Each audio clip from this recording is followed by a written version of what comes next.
बिस्मिल्लाहिर्रहमानिर्रहीम। अस्सलाम वालेकुम नाज़रीन, बुलाक डिजिटल के साथ मैं हूँ सलमा ख़ान। नाज़रीन, जैसे कि आप जानते हैं कि हम बलूचिस्तान के इश्यूज़ पे हर वक्त बात करते रहते हैं और बलूचिस्तान में चलने वाली हालिया कशीदगी और दहशतगर्दी की लपेट बलूचिस्तान को हर जगह पे एक नाकामी का सामना या पसमानदगी का सामना, या उसको इस तरह से शो किया जाता है कि बलूचिस्तान में बहुत ही ज़्यादा बुरे हालात चल रहे हैं, जिसका जिसका इल्म जो है वो कोयटा में बैठे या बलूचिस्तान में बैठे हुए लोग जो हैं, उसको बिल्कुल ही एक पॉज़िटिव वे में बताने की कोशिश करते हैं, लेकिन नाकाम हो जाते हैं। लेकिन बलूचिस्तान में अभी के जो मसाइल, जो सोशल मीडिया पे एक वॉरफेयर चल रही है, या फिर आप कह सकते हैं कि एक डिजिटल जंग की सूरत-ए-हाल जो उन्होंने डिजिटल दहशतगर्दी शुरू की हुई है, उस पे ये तासुर दिया जाता है कि बलूचिस्तान में जीना बहुत मुश्किल हो चुका है। बहुत मुश्किल नहीं बल्कि नागुज़ीर हो चुका हुआ है। लेकिन इस सूरत-ए-हाल को डिफ़ाइन करने के लिए अगर मैं कहूँ कि आज के प्लेटफ़ॉर्म से हम आपको with the facts and figure और प्रूफ़ के साथ एक कुछ ऐसे फैक्ट्स बताएँगे जिस पे आपको लगेगा कि बलूचिस्तान जो है वो पुरअमन है, और बलूचिस्तान में आने वाले मेहमान या बलूचिस्तान में रहने वाले लोग भी पुरअमन हैं और वो चाहते हैं कि अमन कायम हो। तो इस मौज़ू पे बात करने के लिए आज हमारे साथ मौजूद हैं मुनीज़ मुईन, जिन्होंने हमें जॉइन किया। मुनीज़, बहुत शुक्रिया आपका कि आपने हमें वक़्त दिया और अपनी कीमती राय से हमें आगाह करेंगी। मुनीज़, मेरा पहला सवाल आपसे ये है कि आप आई थी बलूचिस्तान, आपने बलूचिस्तान में टाइम गुज़ारा और बलूचिस्तान के लोगों के साथ आप रहीं। आप अपने अल्फ़ाज़ में बयान करें कि बलूचिस्तान आपको कैसा लगा? जब मैं बलूचिस्तान पहली बार आई, like this was my first time, तो मुझे बलूचिस्तान के बारे में कुछ खास पता नहीं था। वही एक परसेप्शन थी जो बनी हुई है, और परसेप्शन यही थी कि ये पुरअमन नहीं है, यहाँ पर टेररिज्म बहुत ज़्यादा है, यहाँ पर अपने घर से बाहर निकलना सेफ नहीं है, और हम मार्केट एरिया में नहीं जा सकते। यहाँ के लोग बहुत तंग ज़हन रखते हैं, लेकिन ये तमाम मेरे वो परसेप्शंस थे जो बिल्ड अप हुए थे लोगों को सुनने के बाद। और क्योंकि मेरा शोबा भी मीडिया है, तो मीडिया पर हम सिर्फ बलूचिस्तान के हवाले से मनफी खबरें ही सुना करते थे कि फलां जगह पर धमाका हो गया, इस जगह पर रॉकेट लॉन्च कर दिया गया है और किसी पर हमला हो गया, इतने जवान शहीद हो गए और इतने दहशतगर्दों को जहन्नुम वासिल कर दिया। ये वो तमाम बातें थी जो हम सुना करते थे। लेकिन जब मैं बलूचिस्तान आई, तो मुझे लगा कि शायद बलूचिस्तान भी उसी तरह है जिस तरह गुजरांवाला, सियालकोट, शेखुपुरा, मुल्तान, फैसलाबाद, मतलब कोई और दीगर शहर बिल्कुल उसी तरह है जिस तरह के कोयटा। क्योंकि मैं कोयटा में रही, इसलिए मैं ज्यादा बात कोयटा की कर सकती हूँ। बाकी मेरा विजिट चमन भी हुआ, और कुछ और एरियाज ऐसे थे जहां मैं गई, मगर मैं उस बारे में ज्यादा कुछ कह नहीं सकती क्योंकि वो बहुत ज्यादा खामोश किस्म के इलाके थे। आबादी बहुत दूर दराज थी, मगर जितनी जगह मैंने विजिट की, जितनी देर मैं कोयटा में रही, तो मुझे लगा कि यहाँ पर अमन है। मगर उस अमन को पैदा किया गया था, वो सूरत हाल पैदा की गई थी जिसके लिए हमें हर जगह एफसी नजर आती थी, हमें हर जगह फौजी नजर आते थे, पुलिस नजर आती थी, और वो ये इंश्योर कर रहे होते थे कि कहीं पर कोई अजीबो गरीब सा वाकया पेश ना आ जाए। सिक्योरिटी चेकिंग बहुत अच्छे से की जाती थी। तो मैं ये देख रही थी कि बलूचिस्तान में अमन अभी जितना है, वो इन्हीं सिक्योरिटी इदारों के फोर्सेस के मरहूने मिन्नत है। लेकिन अभी क्योंकि आप मुझसे पूछ रहे हैं कि बलूचिस्तान मुझे लगा कैसा, तो ये तो मैंने आपको सिक्योरिटी के एतबार से बताया। लेकिन अगर मैं इंफ्रास्ट्रक्चर की बात करूं, तो वो मैं अफसोस के साथ कहूंगी सलमा, डेवलपमेंट होने की जरूरत है। वहां पर अगर कोयटा जैसे शहर में सड़कों का निजाम ठीक नहीं है, लाइट का सिस्टम ठीक नहीं है, वो जो स्ट्रीट पोल्स होते हैं वो मौजूद नहीं है, लोगों के बाहर आकर तफरी गाहों पर जाने के लिए कोई असबाब नहीं बने हुए, फिर उनके ट्रैवल करने के लिए, उनके कम्यूट करने के लिए उस शहर में अगर ट्रांसपोर्टेशन मौजूद नहीं है, फिर क्योंकि मैं वहां थी तो मैंने देखा इंटरनेट भी बंद कर दिया गया था। डेफिनेटली सिक्योरिटी पर्पसेस थे, मगर लोग वहां के बुनियादी जरूरियात उनको मुहैया की जानी चाहिए, बिल्कुल उसी तरह जैसे कि मैं लाहौर में बैठी हुई हूँ, तो मैं जिस तरह पुरआसाइश जिंदगी यहाँ पर गुजार रही हूँ, सड़कों का निजाम कितना शानदार बेहतरीन है। यहाँ पूरे लाहौर से एक केनाल गुजरती है और वो केनाल पूरे लाहौर को जोड़ के रखती है। कहीं आप चले जाएं, आप धर्मपुरा चले जाएं, आप मुगलपुरा चले जाएं, आप गुलबर्ग चले जाएं, आप यहाँ जौहर टाउन आए, ठोकर चले जाएं, देयर इज अ केनाल जो सबको जोड़ रही है। एक खूबसूरती है, और उसके इतराफ में जो ग्रीन बेल्ट है, दरख्त लगे हुए हैं, तो ये वो चीजें हैं जो मैंने बलूचिस्तान में नहीं देखी। और वो इंफ्रास्ट्रक्चर से अगर हम ये भी कहें कि बड़े बड़ी बिल्डिंग्स और जॉब अपॉर्चुनिटीज और उस तरह से ऑफिसेज वगैरह अपॉर्चुनिटीज, वो चीजें मुझे लगता है कि इन पर अगर काम किया जाए तो बेहतर की जा सकती हैं। अभी तक की अगर मैं बात करूं तो गवर्नमेंट हाँ उस पर काम कर रही है, हमारे सिक्योरिटी के इदारे भी इस पर काम कर रहे हैं। तो आहिस्ता आहिस्ता ये वाला मामला भी अचीव हो जाएगा, ये वाला टारगेट भी अचीव हो जाएगा, लेकिन अभी इस पर काफी काम होने की जरूरत है।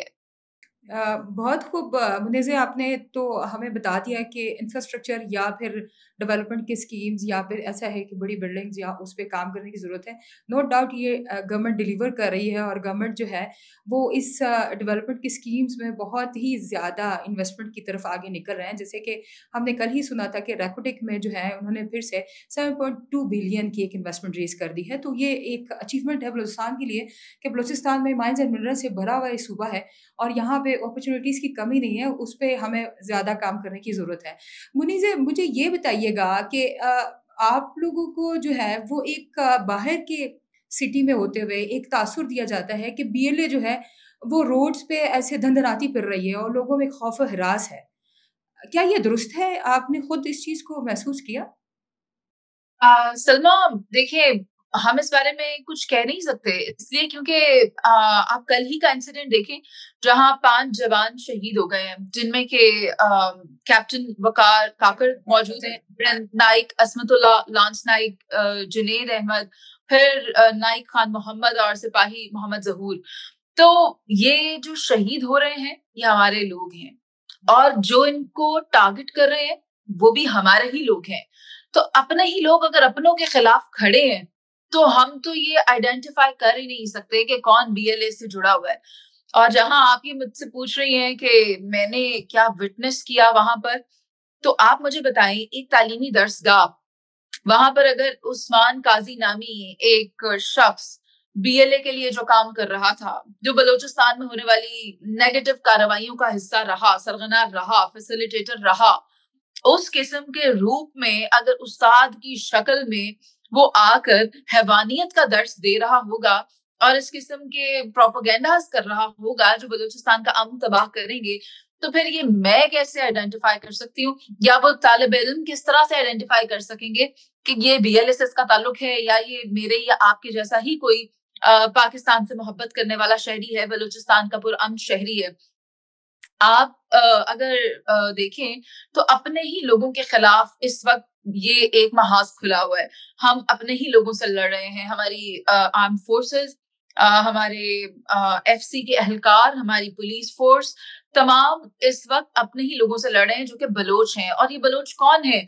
ये वो बलोच हैं जिनके जहन को बीएलए ने या फितना अल हिंदुस्तान ने जकड़ कर रखा हुआ है। फितना अल हिंदुस्तान इस तरह से इनकलकेट कर चुका है उनके दिमागों में कि वो उनको ये फीड करते हैं कि आप महरूम हैं, आपको बुनियादी हुकूक नहीं मिल रहे, आपको दीगर सूबों की तरह नवाजा नहीं जा रहा। अगर यहाँ पर मिनरल्स हैं तो ये वेस्ट को दे दिए जाएंगे, मगरब ममालिक के लोग यहाँ आएंगे, इसमें इन्वेस्टमेंट करेंगे, यहाँ से लेकर जाएंगे, आपको कुछ नहीं मिलेगा, आपका होकर आपका नहीं है। तो ये जो ब्रेन वॉशिंग इंडिया की तरफ से फितना अल हिंदुस्तान की जानिब से रॉ के एजेंट्स की शक्ल में अगर ये पाकिस्तान में कर रहे हैं, बलूचिस्तान में, तो वो अपने मकासद को अचीव कर रहे हैं। मैं ये नहीं कहूंगी कामयाब हो सकते हैं, नहीं, वो कामयाब हैं अपने मकासद को अचीव करने में। और उसके कॉन्ट्ररी हमारे फोर्सेस बहुत मेहनत कर रहे हैं। अभी आप देखें ऑपरेशन सैनिटाइजेशन जारी है, और ये ऑपरेशन सैनिटाइजेशन के दौरान ही ये कल वाला वाकया पेश आया ना, जब ये फितना हिंदुस्तान के लोगों ने टारगेट किया आईईडी के जरिए। और सलमा, आपको याद होगा when I was there in Quetta, और आप भी वहां पर मौजूद थी, तो हाउ सैड इट वाज कि हमें आए रोज आईईडी के जरिए टारगेट किया जाता था, हमारे फौजी जो भाई हैं उनको। तो वो बड़े अफसोस होता था ये जानकर के हम किस नहज पर आज पहुंच चुके हैं। हम ये जानते हैं कि मुकम्मल तौर पर इनके खिलाफ पाकिस्तान, बलोची और नॉट बलोची, बलोच और दीगर जो लोग हैं वो सीसा पिलाई दीवार की तरह हैं और सपोर्ट कर रहे हैं अपने आर्म फोर्सेस को। लेकिन उसके बावजूद ये लोग इतना ज्यादा फैल चुके हैं, इनका नेटवर्क इतना वसी हो चुका है कि इन्हें चुन चुन कर ढूंढ कर पहले तो प्यार से समझाना है, लेकिन अगर ये लातों के भूत हैं तो फिर दूसरा तरीका इस्तेमाल करना होगा, क्योंकि हमें अल्टीमेटली अपने सूबे को पुरअमन रखना है। आप भी जानती हैं कि हमारा जो बलूचिस्तान है वो पूरे पाकिस्तान का 44% है। आप देखिए ना कि पूरे पाकिस्तान का एक बड़ा हिस्सा है बलूचिस्तान, मगर आधा पाकिस्तान कह सकते हैं। हाँ, मगर आबादी के लिहाज से वो कम है। और वसाइल के हिसाब से आप देखें, यहाँ पर गोल्ड है, यहाँ पर कॉपर है, यहाँ पर ऑयल है, यहाँ पर गैस है, एंड अबव ऑल हमारे पास गवादर पोर्ट है। और हम अगर गवादर को भी डिवाइड करके देखें तो हम यहाँ पर 4 डिफरेंट पोर्ट्स बना सकते हैं, मतलब 4 डिफरेंट दुबई यहाँ बना सकते हैं। पूरी दुनिया की नजरें इस वक्त बलूचिस्तान पे है और वो बलूचिस्तान को एक सोने की चिड़िया तस्वुर करते हैं। दिस इज द रीजन कि यहाँ पर इतनी अनसर्टेनिटी उनकी जानिब से पैदा की जा रही है कि कहीं बलूचिस्तान तरक्की ना कर ले, कहीं बलूचिस्तान स्टेबल ना हो जाए, और अगर ये हो गया तो फिर पाकिस्तान किसी के हाथ आने वाला नहीं है। इनफैक्ट सबकी नजरें पाकिस्तान की तरफ होंगी क्योंकि हमारे पास हॉट वाटर्स की एक्सेस है। तो ये तो एक गोल्डन अपॉर्चुनिटी है पूरी दुनिया को ट्रेड के एतबार से, अगर पाकिस्तान कनेक्ट कर सकता है और सीपैक का रास्ता यहाँ से गुजरना है। सीपैक लोगों की आंखों में खटक रहा है, लोगों की आंखों में खटक रहा है, खासतौर पे भारत की आंखों में खटक रहा है, क्योंकि अगर पूरी दुनिया को कनेक्टिविटी पाकिस्तान के जरिए मिलेगी और एक रिसर्च के तहत ये कहा जा रहा है कि पाकिस्तान यानी ये जो खित्ता है हमारा एशिया, ये माना जाएगा, इसको बहुत ज्यादा तकवीर एक इक्तिसादी तौर पे बहुत मुस्तकिम किस्म का एक खित्ता माना जाएगा कि ये बहुत ही इक्तिसादी और मादनियाती तौर पे बहुत ही मुस्तकिम किस्म का एक खित्ता है और पाकिस्तान इसको बहुत जल्दी जो है वो टैकल कर लेगा। मुनीज़े, मुझे लास्ट में ये बताइएगा कि आप फ़ितरतुल हिंदुस्तान को क्या क्लियर मैसेज देना चाहती हैं रिगार्डिंग बलूचिस्तान?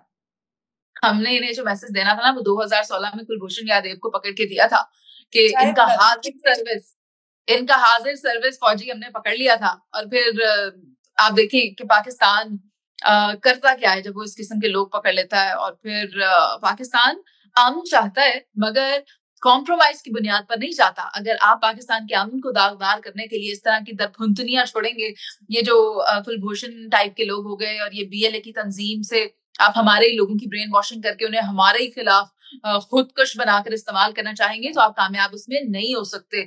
क्योंकि अब ना सिर्फ आर्म फोर्सेस बल्कि जो लोग पाकिस्तानी हैं, जो लोग बलोच हैं, जो बलूचिस्तान में रहने वाले हैं, वो ये बात जान चुके हैं कि government of Pakistan, whether it is federal government और प्रोविंशियल गवर्नमेंट, वो बलूचिस्तान के लोगों के लिए काम कर रही है, बलूचिस्तान के लोगों को तालीम फराहम कर रही है, सेहत के मराकज उनके लिए क्रिएट किए जा रहे हैं, उनको बेहतर से बेहतर जॉब अपॉर्चुनिटीज दी जा रही हैं। हर चीज उनके लिए करने के लिए हुकूमत वक्त कोशा है और वफाज पाकिस्तान की ये पूरी कोशिश है कि उनको सिक्योरिटी भरपूर फराहम की जाए और एक पुरान पाकिस्तान का ख्वाब जो कि मुश्किल जरूर है लेकिन नामुमकिन नहीं है, उसको पाया तकमील तक पहुंचाने के लिए या अमली जामा पहनाने के लिए सैक्रिफाइसेस बहुत ज्यादा हैं, मगर पाकिस्तान ये देने के लिए तैयार है। और अगर पाकिस्तान के अंदर ये जज्बा है और ये जो जज्बा ईमानी है तो इसे कोई और कुव्वत डिफीट नहीं कर सकती, कम नहीं कर सकती। और इतना ही काफी है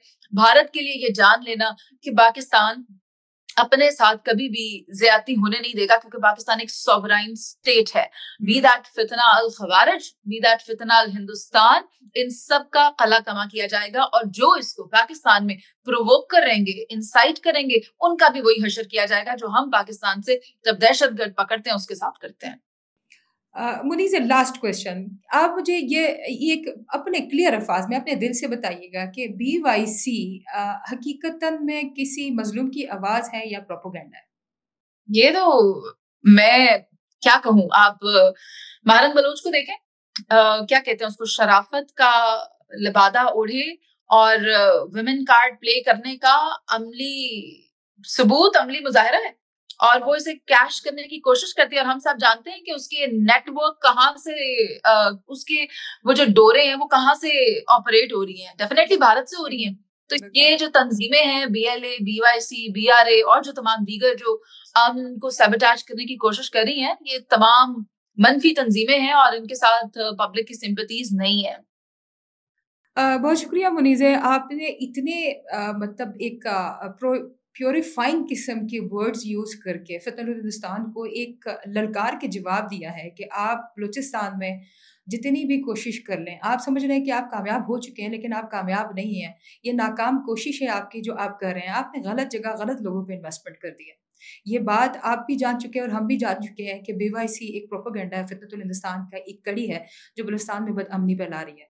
जहाँ तक मुनीज़िया ने ज़िक्र किया कि इंफ्रास्ट्रक्चर डेवलपमेंट के कामों पे थोड़ा और इन्वेस्टमेंट करने की, थोड़ा और तवज्जो देने की ज़रूरत है, तो वाक़ई में है। बलूचिस्तान एक पसमानदा सूबा नहीं है, बलूचिस्तान को पसमानदगी की तरफ धकेला जा रहा है और जो कि बहुत बड़ी साज़िश है और उस साज़िश के पीछे फ़ितनतुल हिंदुस्तान, फ़ितनतुल ख़वारिज और भारत के सारे हथकंडे सामने नज़र आ रहे हैं। इससे हम ये अज़्यूम नहीं कर सकते हैं कि बलूचिस्तान जो है वो पुश बैक हो जाएगा। बलूचिस्तान तरक्की करेगा इंशाल्लाह और आगे चलेगा और यही आपका सीपैक का और गवादर पोर्ट का और इसी तरह से रैकोटिको सेंटर के ये तमाम प्रोजेक्ट बहुत ही सक्सेसफुली कामयाब होंगे और बलूचिस्तान हक और कामयाबी के रास्ते पे चलेगा। इंशाल्लाह नाज़रीन, अगले प्रोग्राम में आपके साथ नए मेहमान के साथ हाज़िर होते हैं। अल्लाह हाफ़िज़।